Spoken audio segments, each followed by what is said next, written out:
ಅದಕ್ಕೆ ಅವ್ನು ನಿನ್ ಕಂಡಿಡಿಯೋದಕ್ಕೋಸ್ಕರ ಪೂಜೆ ಮಾಡ್ತಾ ಇದ್ದಾನೆ. ಹಾಗಾದ್ರೆ ನಾನೀಗ ಏನ್ ಮಾಡೋದು ಚಿಕ್ಕಮ್ಮ? ಚಿಂತೆ ಮಾಡಬೇಡ ಅಮೃತ. ನಾನು ನನ್ನ ಅರ್ಧ ಶಕ್ತಿನ ಕಳ್ಕೊಂಡು ಆ ಮಂತ್ರವಾದಿ ಪೂಜೆನ ಭಂಗ ಮಾಡ್ತೀನಿ. ಬೇಡ ಚಿಕ್ಕಮ್ಮ, ಬೇಡ. ನೀವು ಅರ್ಧ ಶಕ್ತಿನ ಕಳ್ಕೊಂಡು ನನ್ನನ್ನು ರಕ್ಷಣೆ ಮಾಡೋದು ಬೇಡ.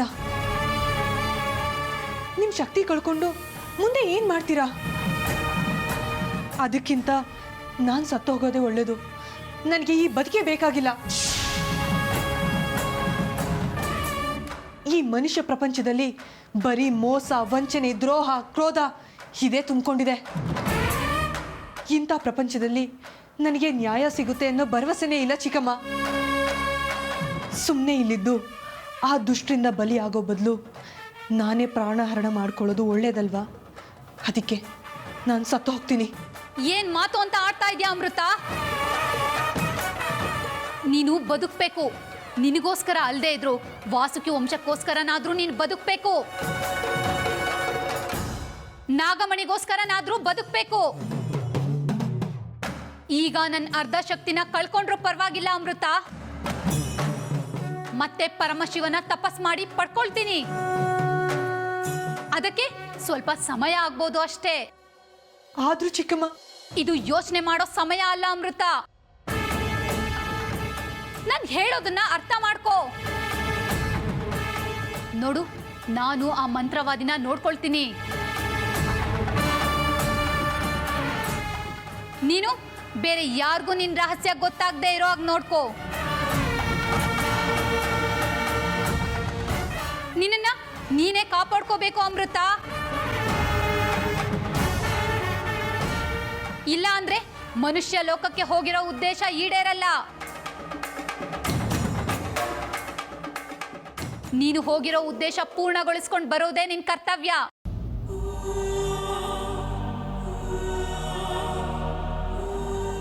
ಸರಿ, ನೀವು ಹೇಳ್ದಾಗೆ ಮಾಡ್ತೀನಿ ಚಿಕ್ಕಮ್ಮ. ರೀ ಅಮೃತ ಅವರೇ, ಇಲ್ಲಿ ನಿಂತ್ಕೊಂಡು ಯಾರ ಹತ್ರ ಮಾತಾಡ್ತಾ ಇದ್ದೀರಾ?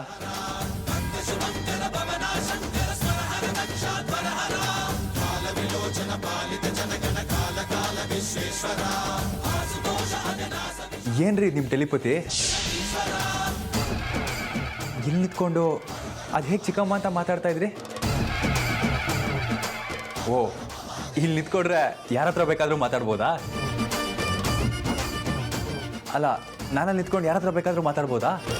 ಸುಮ್ಮನೆ ನೀವು ಇಲ್ಲಿಂದ ಹೋಗಿ. ಅಲ್ಲ ರೀ, ನೀವು ಯಾರ ಜೊತೆಗೋ. ನೀವು ಹೀಗೆ ನನಗೆ ಪ್ರಶ್ನೆ ಮಾಡೋದು ಇಷ್ಟ ಇಲ್ಲ. ಸುಮ್ಮನೆ ಇಲ್ಲಿಂದ ಹೋಗಿ. ಇಲ್ಲ ಅಂದ್ರೆ ಏನ್ರಿ ಮಾಡ್ತೀರಾ? ಲವ್ ಮಾಡ್ತೀರಾ? ನೋಡ್ರಿ ಅಮೃತ ಅವರೇ, ನೀವು ನನಗೆ ಐ ಲವ್ ಯು ಅಂತ ಹೇಳೋ ತನಕ ನಾನು ಎಲ್ಲೂ ಹೋಗಲ್ಲ.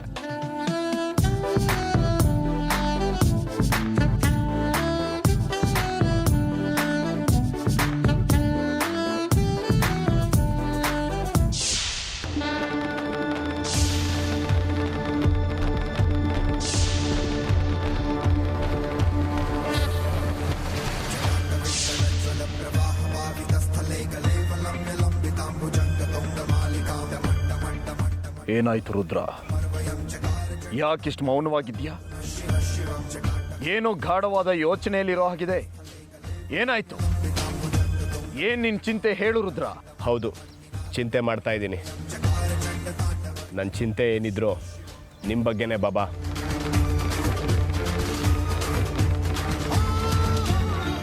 ನನ್ನ ಬಗ್ಗೆನಾ? ಏನದು? ಅದೇನು ಅನ್ನೋದು ಬೇಡ ಬಾಬಾ.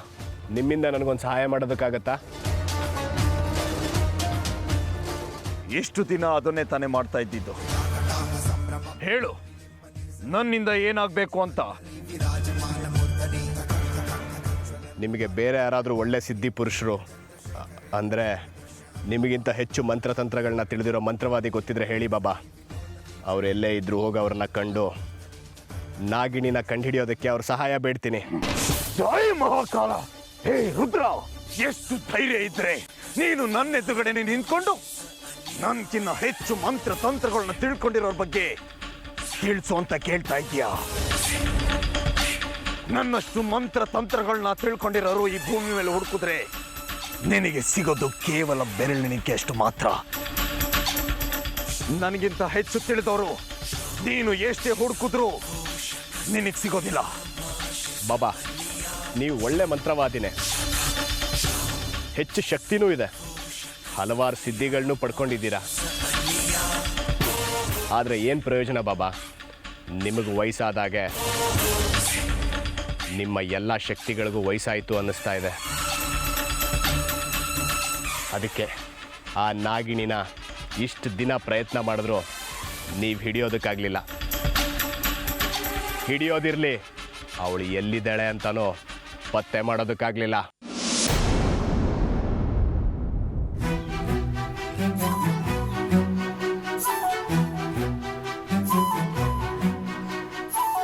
ಏ ಅರ್ಜುನ್, ಏನೋ ಮಾಡ್ತಿದ್ಯಾ? ನೀನು ಮಾಡ್ತಿರೋದು ನಿನಗೆ ಸರಿ ಕಾಣಿಸ್ತಿದ್ಯಾ? ಬ್ರದರ್, ಏನು ಮಾಡಿದೆ ಅಂತ ಹೀಗೆ ಮಾತಾಡ್ತಾ ಇದೆಯಾ? ಇನ್ನು ಏನಾಯ್ತು ಅಂತ ಬೇರೆ ಕೇಳ್ತಿದ್ಯಲ್ಲೋ? ಅಜ್ಜಿ ಊಟ ಬಿಟ್ಟು ಉಪವಾಸ ಕೂತಿರೋದು ನಿನ್ಗೇನೋ ಅಲ್ವಾ? ನೀನೀಗ ಅಜ್ಜಿ ಮಾತನ್ನ ಕೇಳಿದಿದ್ರೆ ಅವರಿಗೆ ಅನ್ನ ನೀರು ಬಿಟ್ಟು ಕುತ್ಕೋತಿದ್ರ? ನೋಡು ಅರ್ಜುನ್, ಅಜ್ಜಿಗೇನಾದ್ರು ಹೆಚ್ಚು ಕಮ್ಮಿ ಆಗೋದಕ್ಕೆ ಮುಂಚೆ ಒಂದು ಆ ಮಯೂರಿನ ನೀನು ಮದುವೆ ಆಗೋದಕ್ಕೆ ಒಪ್ಕೊ. ಇಲ್ಲ ಅಂದರೆ ಆ ಅಮೃತನ ನೀನು ಪ್ರೀತಿಸಿದ್ಯಲ್ಲ, ಅವಳನ್ನ ಮದುವೆ ಆಗೋದಕ್ಕೆ ಒಪ್ಪಿಸಿ ಮನೆ ಕರ್ಕೊಂಬಂದು ಅಪ್ಪ ಅಮ್ಮನ ನಿಲ್ಲಿಸಿ ನಾನು ಮದುವೆ ಆಗೋದಿದ್ರೆ ಇವಳನ್ನೇ ಮದುವೆ ಆಗೋದು ಅಂತ ಹೇಳು. ಬ್ರದರ್, ಅದೇನಂದರೆ ಮಾತಾಡಬೇಡ. ಇಷ್ಟು ದಿವಸ ನನಗೆ ನಿನ್ನ ಮೇಲಿದ್ದ ತಮ್ಮ ಅನ್ನೋ ಪ್ರೀತಿಯಿಂದ ಇಲ್ಲ, ನಾನು ಇನ್ನು ಮುಂದೆ ನಿನ್ನ ಮಾತನ್ನು ಕೇಳಲ್ಲ. ಒಂದು ಮಾತು ಹೇಳ್ತೀನಿ, ಕೇಳಿಸ್ಕೊ. ಅಕಸ್ಮಾತ್ ಅಜ್ಜಿಗೇನಾದ್ರು ಹೆಚ್ಚು ಕಮ್ಮಿ ಆದರೆ ನೀನು ಅದೇ ಗೆಳ್ತಿಯಿಂದ ಲೈಫ್ ಲಾಂಗ್ ಕೊರಗಬೇಕಾಗತ್ತೆ.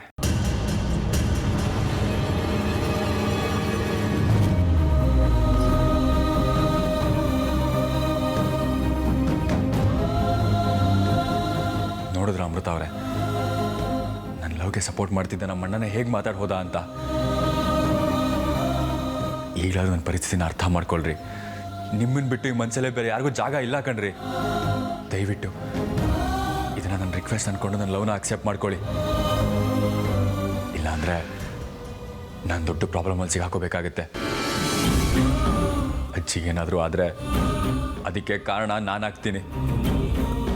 ಪ್ಲೀಸ್ ರೀ ಅಮೃತ ಅವರೇ, ನನ್ನ ಮದುವೆ ಆಗೋಕ್ಕೆ ಒಪ್ಕೊಳ್ಳಿ. ಇಲ್ಲ, ನೀವು ಸುಮ್ಮನೆ ಒಪ್ಕೊಳ್ಳಲ್ಲ. ನೀವು ಒಪ್ಕೊಳ್ಳೋವರೆಗೂ ನಾನು ನಿಮ್ಮನ್ನ ಸುಮ್ಮನೆ ಬಿಡಲ್ಲ. ಈ ಮನೆಗೆ ನೀವೇ ಸೊಸೆಯಾಗಿ ಬರಬೇಕು. ಬರ್ತೀರಾ ಅಷ್ಟೇ. ಅದನ್ನು ಯಾರು ತಪ್ಪಿಸ್ತಾರೋ ನಾನು ನೋಡ್ತೀನಿ.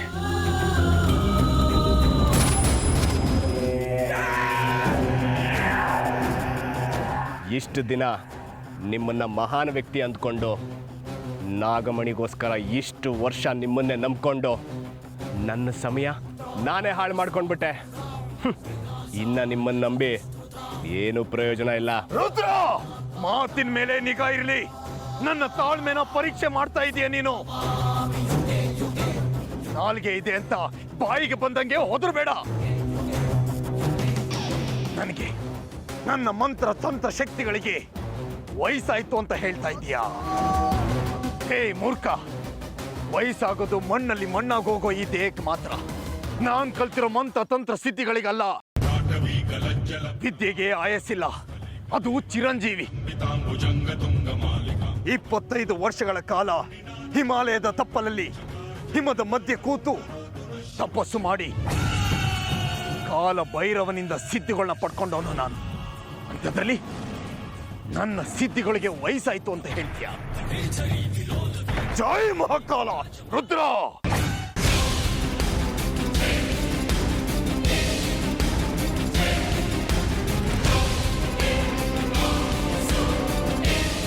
ವಿಕ್ರಮ್, ಸರೋಜಾ, ಈಗ ನಾನು ತೋರಿಸೋ ಪ್ರೂಫ್ ನೋಡಿದ್ರೆ ನಿಮ್ಗೆ ಶಾಕ್ ಆಗುತ್ತೆ. ಆಗ ಅವಳು ನಿಜವಾದ ಬಣ್ಣ ಏನು ಅಂತ ನಿಮಗೂ ಗೊತ್ತಾಗುತ್ತೆ.